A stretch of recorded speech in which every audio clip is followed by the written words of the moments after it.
يا أيها الذين آمنوا إذا قمتم إلى الصلاة فاغسلوا وجوهكم وأيديكم إلى المرافق وامسحوا برؤوسكم وأرجلكم إلى الكعبين بولن الله أكبر السلام عليكم ورحمة الله وبركاته إن الحمد لله والصلاة والسلام على من لا نبي بعده أعوذ بالله من الشيطان الرجيم بسم الله الرحمن الرحيم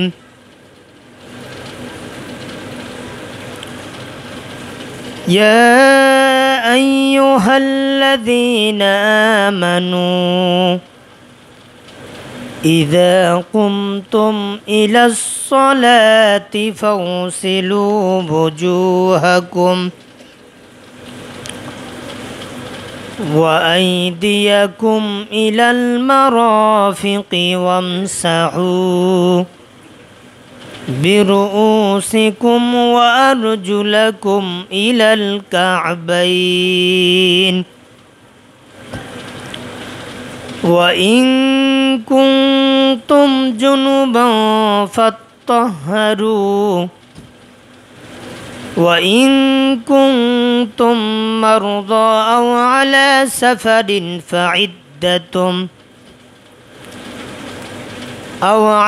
سفر أو جاء أحد منكم من الغائط أو لامستم النساء فلم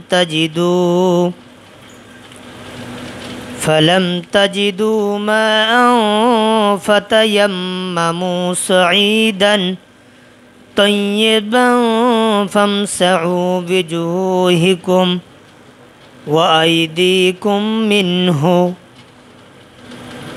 إلى آخر الآية وقال النبي صلى الله عليه وسلم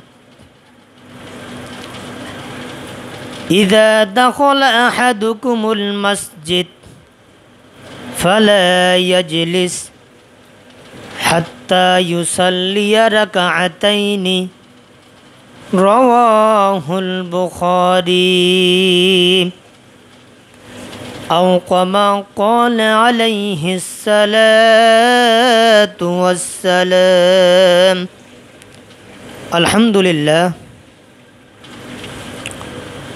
সমস্ত প্রশংসা সেই মহান মহিয়ান গরিয়ান সর্বশক্তিমান আল্লাহ সুবহানাহু ওয়া তাআলার দরবারে আদায় করছি, যিনি আজকে আমাদেরকে পবিত্র রবিউল আউয়াল মাসের গুরুত্বপূর্ণ জুমার দিনে আমাদেরকে সুস্থ রেখে যাবতীয় ব্যস্ততার থেকে আল্লাহ পাক আমাদেরকে ফারেক করে তেনার মোহাব্বতের টানে পবিত্র জুমার দিনে আসার বসার সালাতগুলো আদায় করার তৌফিক যিনি আমাদেরকে দান করেছেন, সেই মহান মুনিবের দরবারে কালিমাতুশ শুকর আদায় করছি, বলেন আলহামদুলিল্লাহ।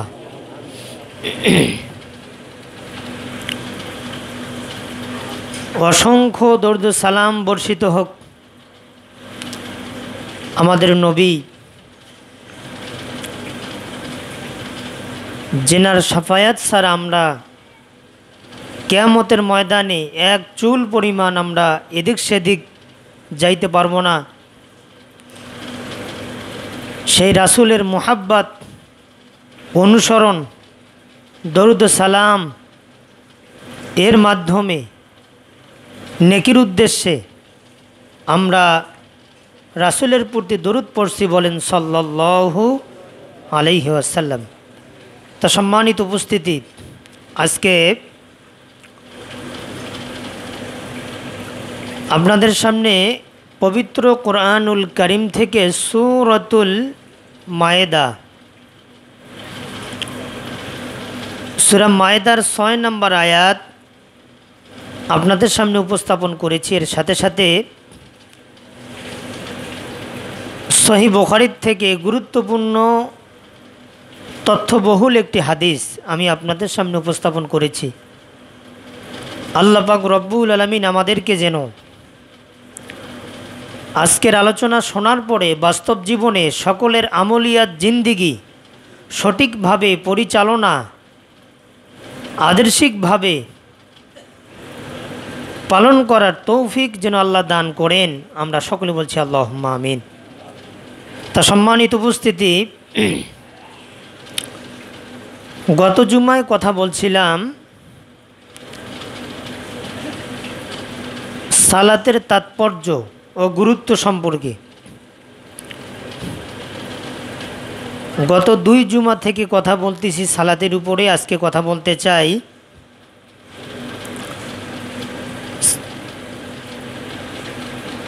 তায়াম্মুম সম্পর্কে। গত জুমায় আলোচনার শেষের দিকে, শেষে সম্ভবত 10-15 মিনিট কথা বলছি উযু সম্পর্কে। উযু কিভাবে করতে হবে এই বিষয়টা আমি গত জুমায় কথা বলছি।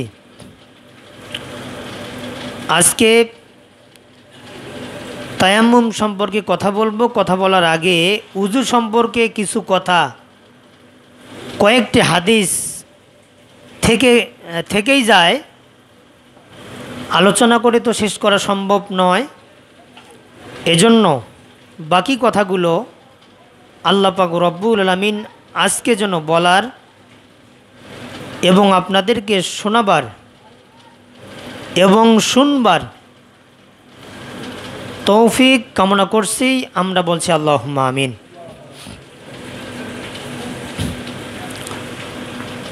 আজকে প্রশ্ন করতে চাই, মনে আছে কি না,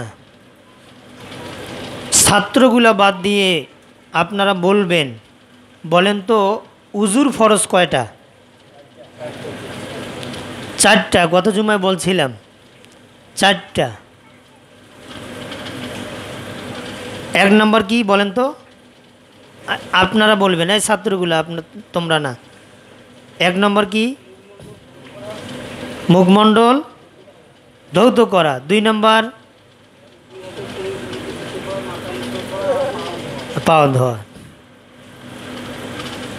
তা উযুর ফরজ গত জুমায় খুব সুন্দরভাবে চেষ্টা করেছি আপনাদের সামনে উপস্থাপন করার। অনেকেই দেখতেছি উযুর ফরজগুলো আপনাদের মনে নাই। সারা জীবন যদি ইমামতি করি, বক্তৃতা দেই, যদি আমার জামাতের মুসল্লিদের উযুর নিয়মটা, তরিকাটা, পদ্ধতিটা যদি আমি শেখাতে না পারি, আমার দায়িত্ব পালন করার যে নেকি, প্রতিদান, তাৎপর্য, গুরুত্ব আল্লাহর কাছে 4 আনা পয়সার দাম হবে না আমার। আবার গত জুমায় বলছিলাম যে উযু যদি না হয় তাহলে কিন্তু সালাত কি হবে না। এই জন্য আমি আপনাদেরকে মুখস্থ করাই। হাদিস যদি বলি, হাদিস নাম্বারটাও মুখস্থ করাই। গত জুমায় বলছি উযুর ফরজ কয়টা সেটা বললাম। এগুলো মনে রাখতে হবে, মুখস্থ রাখতে হবে। এগুলো মুখস্থ না রাখলে তো হবে না। অনেক কিছু মুখস্থ থাকে, আপনার জমি অনেক, কোন দাগের কত নাম্বার দলিল সব মনে আছে, কত সালে কেনা, রেকর্ড খতিয়ান, মাঠ পর্চা যা আছে সব মনে থাকে, কিন্তু এগুলো মনে রাখতে হবে, এগুলো আমাদের জন্য অনেক গুরুত্বপূর্ণ, অতীব জরুরি। তাহলে সম্মানিত উপস্থিতি, আজকে যেটা বলতে চাই, গত জুমায় তো উজুর ফজিলত সম্পর্কে বলছি, আজকে দুইটা হাদিস বলতে চাই আপনাদের সামনে। একটা হলো সহিহ মুসলিমের 244 নম্বর হাদিস। এই হাদিসের মধ্যে আল্লাহ নবী সাল্লাল্লাহু আলাইহি ওয়াসাল্লাম তিনি বলছেন, কিয়ামতের ময়দানে, একটু বোঝেন, কিয়ামতের ময়দানে, হ্যাঁ বলেন তো কিয়ামতের মাঠ কোথায়? এটা মনে আসলো তো, বলে দেই। এই যে আমরা শুধু বলি কিয়ামতের ময়দান, কিয়ামতের ময়দান, কিয়ামতের ময়দান, এটা কোথায়? কোথায়? কিয়ামতের ময়দান হবে এই গোটা দুনিয়া, পাহাড় পর্বত গাছপালা যাহা কিছু আছে সবগুলো মাটির সাথে মিশে যত খাল বিল থাকবে সব পূর্ণ করে দিয়ে এটা একটা মরু প্রান্তের মতো মাঠ হয়ে যাবে গোটা দুনিয়া। এটার নাম হলো কিয়ামতের ময়দান। এখানে এই জমিনে যত রুহু আছে মৃত্যুবরণ করছে সকলকে আল্লাহ পাক তুলবেন, কবর খুলে দেওয়া হবে, আর বলা হবে ওয়াইদাল কুবুরু বু'থিরাত। কবর যখন খোলা হবে, কবর থেকে বের হয়ে একদিকে দৌড় দিবে, কোনো সীমারেখা নাই, কোনো সীমানা নাই, কোনো শেষ প্রান্ত বলতে কোনো নাই, দৌড়াতে থাকবে, দৌড়াতে থাকবে, শুধু দুনিয়ার দুনিয়া, কত বড় কত বড়, এটার কোনো হিসাব হাদিসে পর্যন্ত পাওয়া যায় নাই। এই মানুষ, আমরা যত দেশে বাস করতেছি, এর পরে শুধু পানি আর পানি, পানি আর পানি, কত দূর কী আছে বলা যায় না, অনেক তথ্য। তা কিয়ামতের ময়দানে আল্লাহ পাক রব্বুল আলামিন যারা সালাত আদায়কারী দুনিয়াতে ছিল তাদের চিহ্নিত করার মতো কিছু নিদর্শন আল্লাহ পাক ওই সমস্ত সালাত আদায়কারীর উপরে, তাদের শরীরে আল্লাহ পাক চিহ্ন দিয়ে দিবেন। বলেন সুবহানাল্লাহ। আলোচনা করতে করতে আল্লাহর নবী সাল্লাল্লাহু আলাইহি ওয়াসাল্লামকে তেনার স্ত্রী মা আয়েশা সিদ্দিকা রাদিয়াল্লাহু তাআলা আনহা তিনি প্রশ্ন করলেন যে কিয়ামতের ময়দানে তো অনেক নবীর উম্মত থাকবে, আপনি আপনার উম্মতকে কেমনে চিনবেন? এই জবাবটা আমি আপনার কাছে চাই। আল্লাহর নবী সাল্লাল্লাহু আলাইহি ওয়াসাল্লাম তিনি বললেন যে শোনো, এক দল এক পাল সাদা ঘোড়া, সাদা ঘোড়া থাকবে, অথবা আপনি ধরেন কালো ঘোড়া, প্রত্যেকটাই কালো, কিন্তু কয়েকটার মাঝে মাঝে মাঝে তার মাথায় শরীরে সিটওয়ালা সিট আছে, কালোর সাথে সাদা সিট, সাদার সাথে কালো সিট, লাল সিট, কি এরকম ঘোড়াগুলোর থাকে না?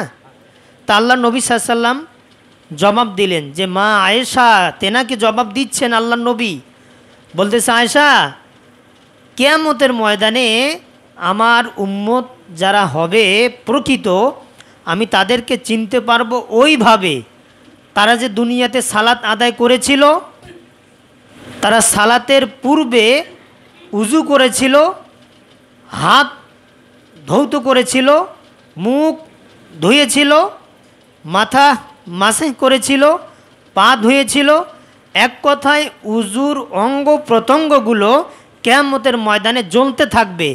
আমি চিহ্নিত করতে পারবো যে যাদের চেহারাতে নূর, নূরে মনোয়ার আলোকিত হয়ে গেছে, তাদের শরীর চমকাচ্ছে নূরে, আমি তখন এই বেছে নেব এরাই হচ্ছে আমার উম্মত, এরাই দুনিয়াতে 5 ওয়াক্ত সালাত আদায় করার পূর্বে উজু করেছিল, এজন্য আমি তাদেরকে চিহ্নিত করে হাত ধরে ধরে জান্নাতের মধ্যে প্রবেশ করাই দেব। বলেন সুবহানাল্লাহ। এজন্য আল্লাহর নবী সাল্লাল্লাহু আলাইহি ওয়াসাল্লাম তিনি বলেছেন, একজন সালাত আদায়কারী ব্যক্তি যখন উজু শুরু করে বিসমিল্লাহির রহমানির রহিম বলে যখনই হাত ধোয়, হাত ধোয়ার সাথে সাথে তার যত সগীরা গুনাহ সব পানির সাথে ঝরে যায়। বলেন সুবহানাল্লাহ। মুখে পানি দিল, কুলি করতেছে, 3 বার গড়গড়া করে কুলি করতেছে, মুখ দিয়ে যত অশ্লীলতা কথা যাহা কিছু বলেছে মুখের গুনাহ সব কুলির পানির মাধ্যমে আল্লাহ পাক সব বের করে দেয়। কি বলবেন না সুবহানাল্লাহ।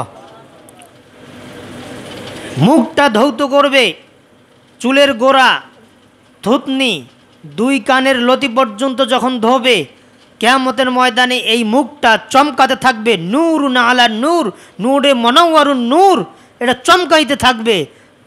যখন চমকাইতে থাকবে আল্লাহর নবী সাল্লাল্লাহু আলাইহি সাল্লাম তিনি ঘোষণা দিবেন, আইনা উম্মাতিল জান্নাতু মিনাল উদুইস সালাত, এরা 5 ওয়াক্ত সালাত আদায় করেছিল, এজন্য তাদের শরীর থেকে এরকম নূরের আলো চমকাচ্ছে। এদের এমন একটা সুযোগ, দুনিয়াতে সালাত আদায় করার পূর্ব মুহূর্তে যখন তারা উজু করেছিল, হাতের গুনাহ, মুখের গুনাহ, পায়ের গুনাহ, উজুর প্রত্যেকটা অঙ্গ প্রত্যঙ্গের গুনাহগুলো উজুর পানির সাথে ঝরে গিয়েছিল। আর এখন আমি তাদেরকে আল্লাহর কাছ থেকে বিনা হিসাবে জান্নাতের ব্যবস্থা করে দিলাম। বলেন সুবহানাল্লাহ, ব্যবস্থা করে দিলাম। এজন্য শেষ হাদিসের ফিনিশিং হলো, আল্লাহর নবী মা আয়েশাকে বলতেছেন, আয়েশা, একটা পাল থেকে যেমন সাদা ঘোড়াগুলোর মধ্য থেকে চিদওয়ালাগুলো চিহ্নিত করা যায়, ঠিক তেমনি কিয়ামতের ময়দানে আমি দেখব আমার প্রকৃত উম্মত কারা, এর মধ্য থেকে আমি চিহ্নিত করে নেব, তাদের অঙ্গ প্রত্যঙ্গ সবগুলো জ্বলতে থাকবে। আমি ঘোষণা দেব, ইয়া আইয়া উম্মতি, এরাই আমার উম্মত। বলেন সুবহানাল্লাহ, এরাই আমার উম্মত। এই হাদিসটি আসছে সহিহ মুসলিম 244 নম্বর হাদিস। আরেকটি হাদিস আসছে সহিহ মুসলিমের 576 নম্বর হাদিস। আল্লাহর নবী সাল্লাল্লাহু আলাইহি ওয়াসাল্লাম তিনি বলেন, যখন কোনো আমার বান্দা, আল্লাহর কথা বলতেছেন আল্লাহর নবী, যে আল্লাহ পাক বলেন, যখন কোনো আমার বান্দা সালাত আদায় করার উদ্দেশ্যে পূর্ব মুহূর্তে উজু করলো, উজু শেষ করার পরে একটা দোয়া পড়লো, এই দোয়াটা কালিমায়ে শাহাদাত। কি বলেন তো? কালিমায়ে শাহাদাত। সবাই আমার সাথে আপনারা বলেন, আশহাদু আল্লাহ ইলাহা। বলেন তো, আওয়াজ হয় নাই, এত মানুষ। আশহাদু আল্লাহ ইলাহা ইল্লাল্লাহু ওয়াহদাহু লা শারীকা লাহু ওয়া আশহাদু আন্না মুহাম্মাদান আবদুহু ওয়া রাসূলুহু। এটা সহজ না? অনেকেরই মুখস্থ। উজু শেষ করার পরে ওই আসমানের দিকে তাকিয়ে না, অনেক আলেম ওলামা কিন্তু বলে, অনেকে দেখা যায় আঙ্গুল এইভাবে তুলে সাক্ষ্য দিয়ে এই দোয়াটা পড়ে, কিন্তু জয়ীব হাদিস, এই হাদিসটি সঠিক নয়। এজন্য উজু শেষ আপনি যেভাবে দাঁড়িয়ে আছেন ওইভাবে আপনি এই দোয়াটা পড়বেন, আশহাদু আল্লাহ ইলাহা ইল্লাল্লাহু ওয়াহদাহু লা শারীকা লাহু ওয়া আশহাদু আন্না মুহাম্মাদান আবদুহু ওয়া রাসূলুহু। এই দোয়াটা পড়বেন। এই দোয়াটা আল্লাহর নবী সাল্লাল্লাহু আলাইহি ওয়াসাল্লাম তিনি বলেন, মুসলিম শরীফের 575 নম্বর হাদিস, আল্লাহর নবী বলেছেন, উজু শেষ করার পরে এই দোয়াটা যারা বলবে, এই দোয়াটা বললে আল্লাহ পাক রব্বুল আলামিন 1 নাম্বার, কত নাম্বার? 1 নম্বরে তার জিন্দিগির সমস্ত গুনাহ খাতা ক্ষমা করে দিবেন। এটা লাভ না লস? বলেন সুবহানাল্লাহ। 1 নম্বরে তার জীবনের যত গুনাহ সব মাফ হবে। আর পরকালীন জীবনে হিসাব নিকাশ হওয়ার পরে আল্লাহ পাক রব্বুল আলামিন বলবেন যে আমি জান্নাতের 8টি দরজা খুলে দিলাম, এই 8টি দরজার মধ্য থেকে তুমি যে দরজা দিয়ে প্রবেশ করে জান্নাতে যাইতে চাও, তুমি সেই দরজা দিয়ে জান্নাতে প্রবেশ করবে। আজকে বাধা দেওয়ার মতো কেউ নাই, কেউ বাধা দিতে পারবে না। তুমি তাদখুলুনা জান্নাতা রব্বাকুম, তোমার রবের জান্নাতে চলে যাও। বলেন সুবহানাল্লাহ। এটা হলো উজুর ফজিলত। এই 2টা হাদিস বাকি ছিল। আর উজু করার পরে আরেকটা হাদিস বলি, এটা আলাদা হাদিস। আল্লাহর নবী জনাবে মুহাম্মাদুর রাসূলুল্লাহ সাল্লাল্লাহু আলাইহি সাল্লাম তিনি বলেছেন, উজু করার পরে যারা 2 রাকাত সালাত আদায় করবে, কয় রাকাত? 2 রাকাত। এই 2 রাকাত হচ্ছে তায়াতুল উযু, উজুর সালাত 2 রাকাত আদায় করবে। এখানে একটা ব্যাখ্যা গুরুত্বের সাথে, সেটা হলো যদি কোনো ব্যক্তি মসজিদের উজুখানায় উজু করলো, করার পরে দোয়াটাও তো পড়ে নিল, মসজিদে ঢুকলো, ঢুকার পরে তার সহজ উপায় হলো মসজিদে ঢুকলেই 2 রাকাত তায়াতুল মসজিদের নামাজ আছে, আছে না? আছে না? আবার উজুর 2 রাকাত সালাত আছে, তায়াতুল উজু। যখন আপনি মসজিদে ঢুকবেন আপনার জন্য বোনাস পয়েন্ট, 4 রাকাতের 2 রাকাত আদায় করা লাগবে না। আপনি ঢোকার সাথে সাথেই হয় 2 রাকাত তায়াতুল উজু, না হয় 2 রাকাত তায়াতুল মসজিদ, 2টার যে কোনো একটা সালাত আদায় করে নেবেন। আল্লাহ পাক তায়াতুল উজু অথবা তায়াতুল মসজিদ সালাত আদায়ের সব আপনার আমলনামায় আল্লাহ পাক যোগ করে দিবেন। বলেন সুবহানাল্লাহ। যদি আপনি বাড়িতে উজু করেন, অবশ্যই বাড়িতে তো তায়াতুল মসজিদের 2 রাকাত সালাত পড়ার কোনো বিধান আর থাকলো না। এজন্য বাড়িতে যদি কেউ উজু করে, উজু করার পরে এক কথায় সালাতের মসল্লায় সে 2 রাকাত তায়াতুল উজুর সালাত পড়বে। এই সালাত পড়ার ফজিলত হচ্ছে, আল্লাহর নবী সহিহ বুখারীতে যে হাদিসটা এসেছে, এই হাদিসের ব্যাখ্যায় ফতহুল বারি আল্লামা ইবনু হাজার আসকালানি রাহিমাহুল্লাহ তিনি বলেন এই হাদিসের ব্যাখ্যায় যে যারা সালাত আদায় করলো 2 রাকাত, ওই সমস্ত ব্যক্তি তাদের অবস্থা কীরকম হবে? একটা বাচ্চা আজকে প্রসব হলো দুনিয়াতে,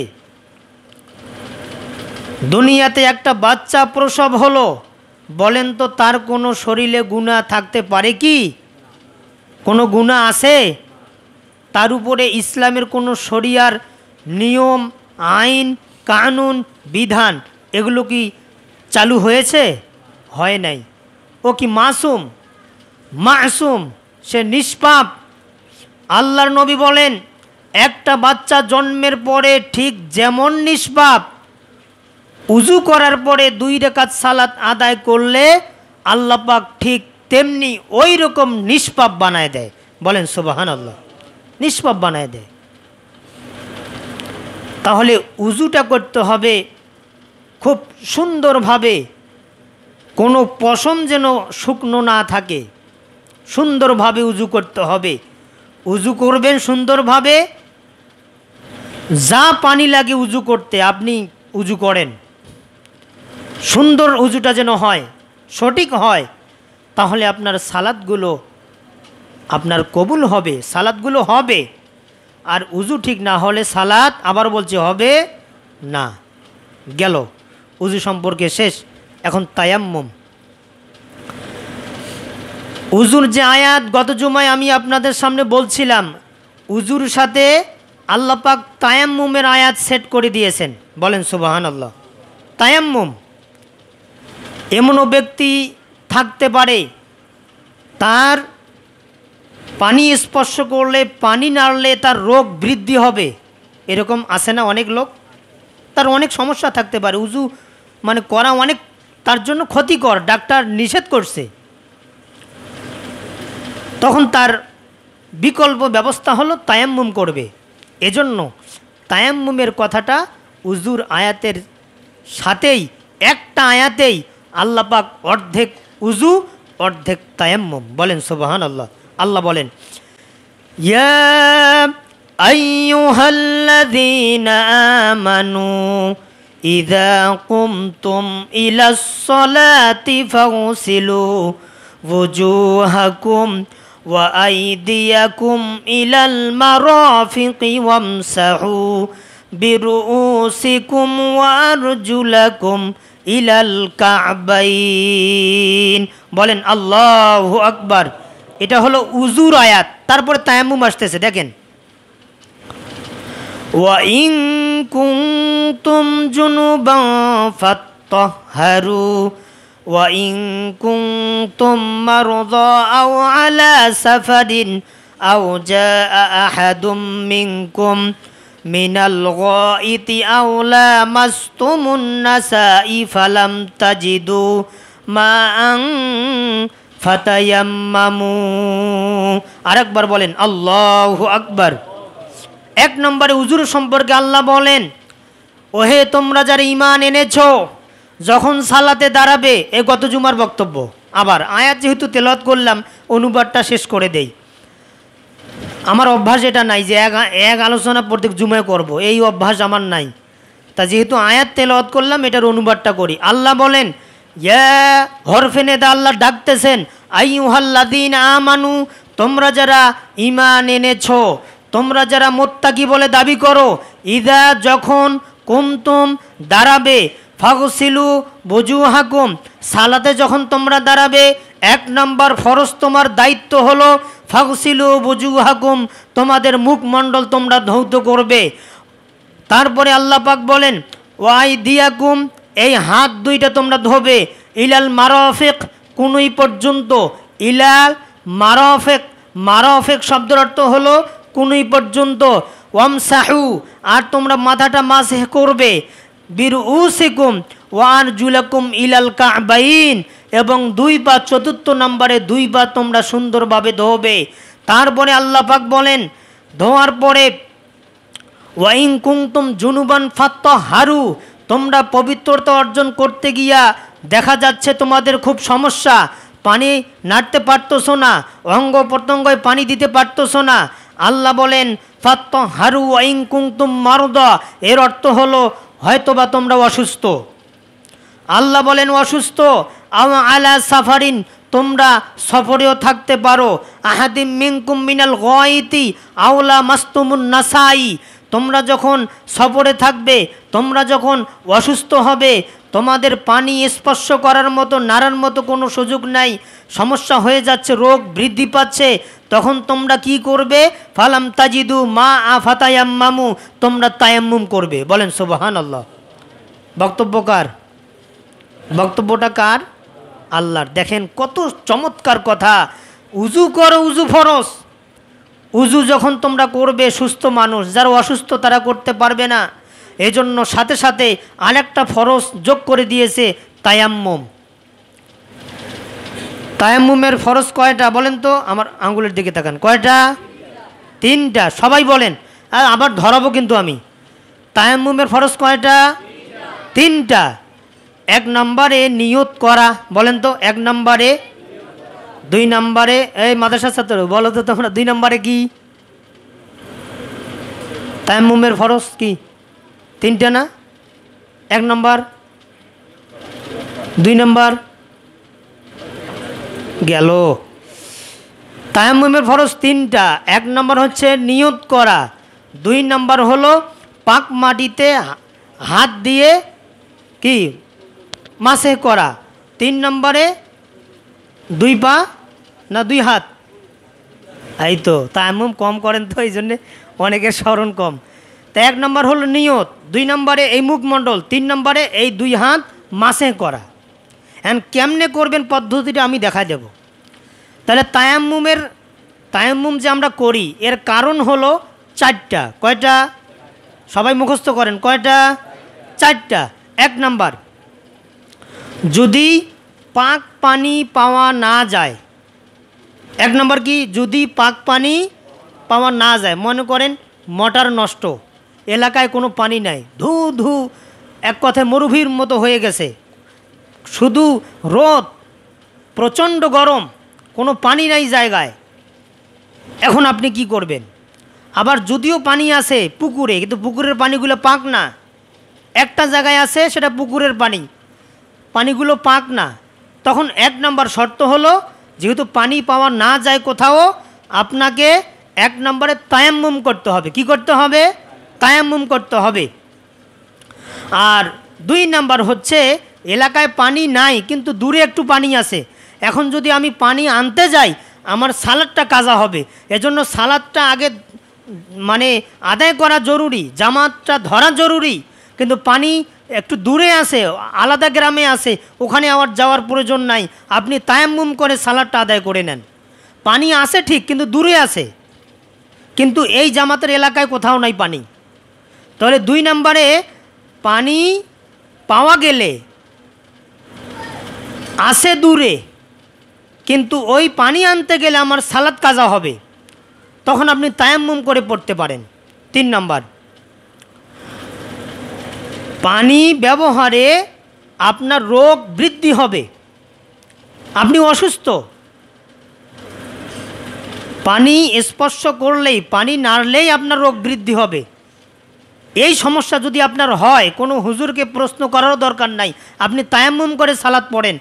এই কথাটা আল্লাহ বলেন, আল্লাহ বলেন ওয়াইন কুনতুম মারযা আও আলা সাফারিন, আপনি অসুস্থ, আপনি সফরে আছেন, আপনি তায়াম্মুম করেন, এই বিধানটা আল্লাহ দিয়েছেন। আল্লাহ বলতেছেন আও আলা সাফারিন ওয়াইন কুনতুম মারযা, হচ্ছে যে পানি আছে, কিন্তু ওই পানি আনতে গেলে আমার বিপদ হবে, আমার ভয় আসতেছে, আমার জীবনের ঝুঁকি আছে, আমি ওই এলাকা যাব না বা ওদের বাড়ি যাব না, আমার সমস্যা, তখন আপনি তায়াম্মুম করে সালাত পড়বেন। তাহলে 1 নম্বর হলো যদি পাক পানি পাওয়া না যায়, 2 নম্বর পানি পাওয়া গেলে সালাত কাজা হবে, তাহলে তায়াম্মুম করতে হবে। 3 নম্বরে পানি ব্যবহারে রোগ বৃদ্ধি হবে, তাহলে তায়াম্মুম করতে হবে।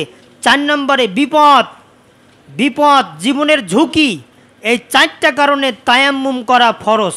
বলেন সুবহানাল্লাহ।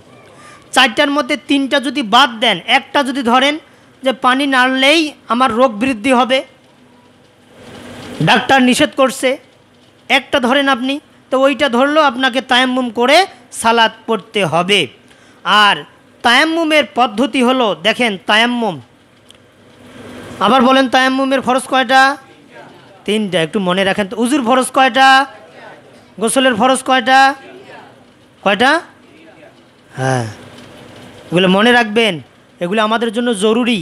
ওয়াজ তো রহিমা, তারপরে যত আছে ফাতেমা, মরিয়ম, অনেক ওয়াজ শুনছি, কিন্তু আমাদের প্র্যাকটিক্যালে বাস্তব যেগুলো আমাদের আমলের প্রয়োজন, এগুলো আমাদেরকে শিখতে হবে, জানতে হবে।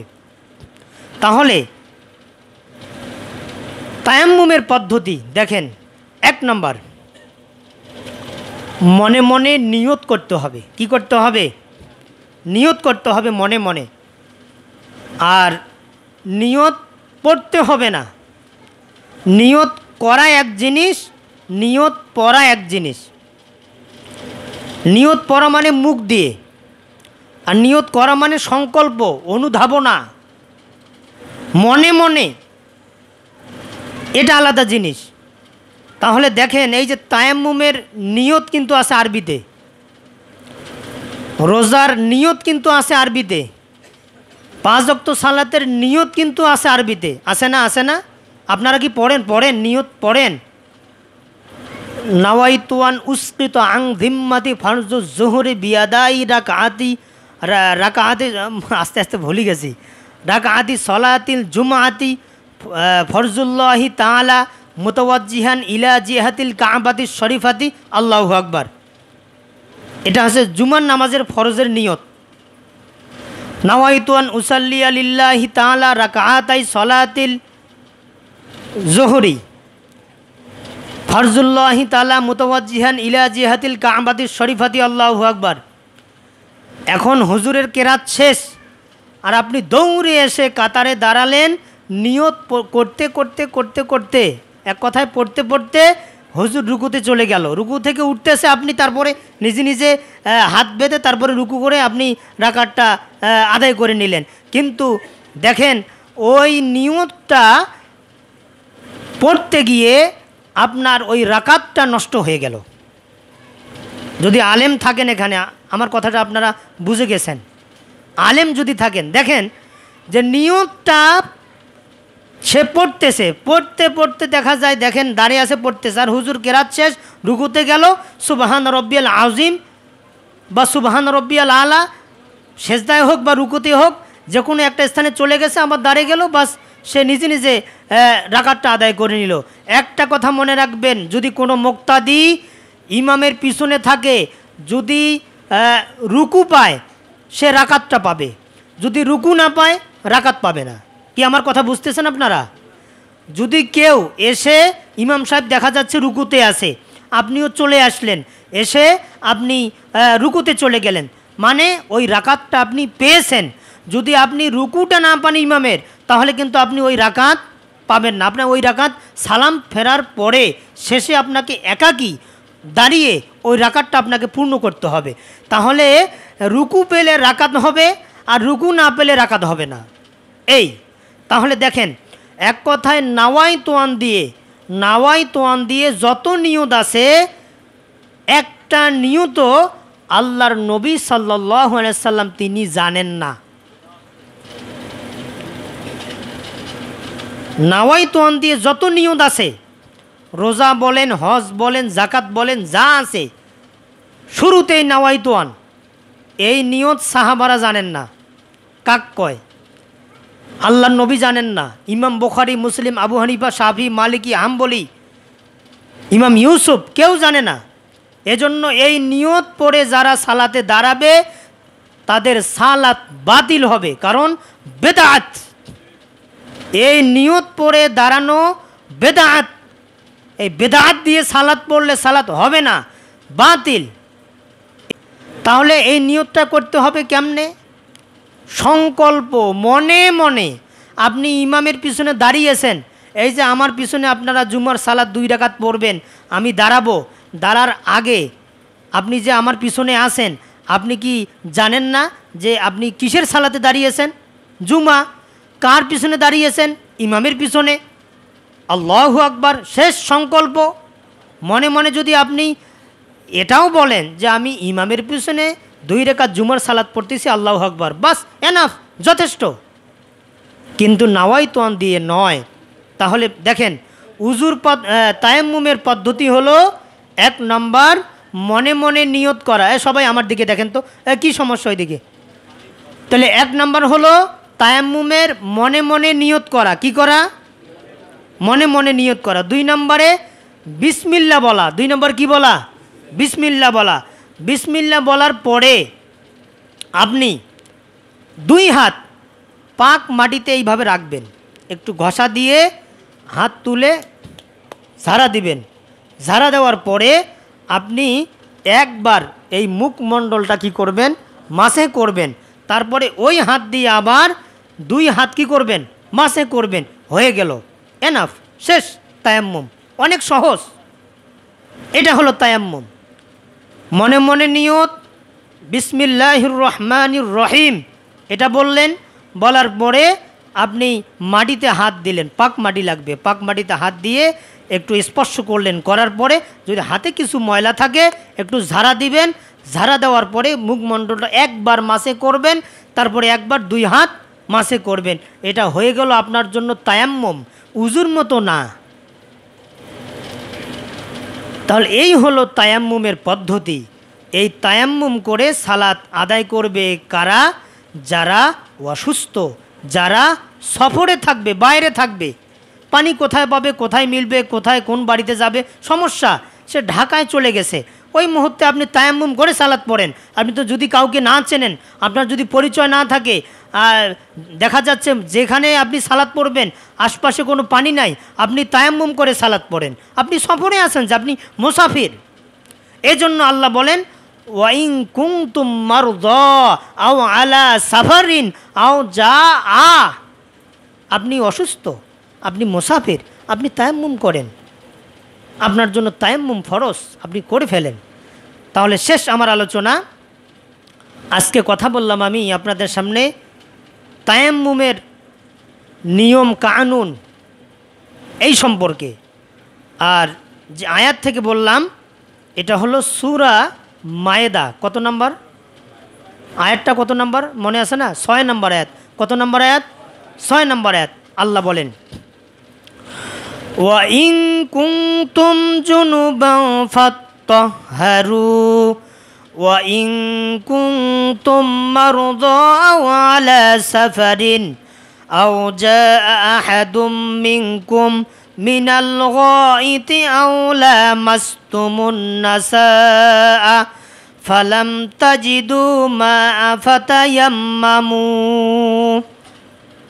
তায়াম্মুম সম্পর্কে আল্লাহ এতটুকুই বললেন, শুধু অনুবাদ শেষ, ফিনিশিং আমার, যে এর অর্থ হচ্ছে এইরকম। আল্লাহ বলতেছেন যে তোমরা পবিত্রতার নিয়তে সালাত পড়বে। সালাত পড়ার আগে তোমাদের উপরে যে উজু ফরজ ছিল, এই উজুটা করতে গেলে তোমাদের সমস্যা হবে। তোমরা অসুস্থ, তোমরা সফরে আসো, তোমরা পানি নাড়তে পারতেছো না, তোমাদের জন্য অনেক কষ্টকর হচ্ছে। তোমরা কি করো? তোমরা ফাতায়াম্মামু, তোমরা তায়াম্মুম করে সালাত পড়ো। এটা হচ্ছে সরল অনুবাদ এই আয়াতের। তা আল্লাহ পাক আমাদের সকলকে যেন, যে কথাগুলো বললাম গত জুমায় কথা বলছি উজু সম্পর্কে, আজকেও 2-3টা হাদিস বললাম, এর পাশাপাশি এখন আমি আপনাদের সামনে কথা বললাম তায়াম্মুম সম্পর্কে।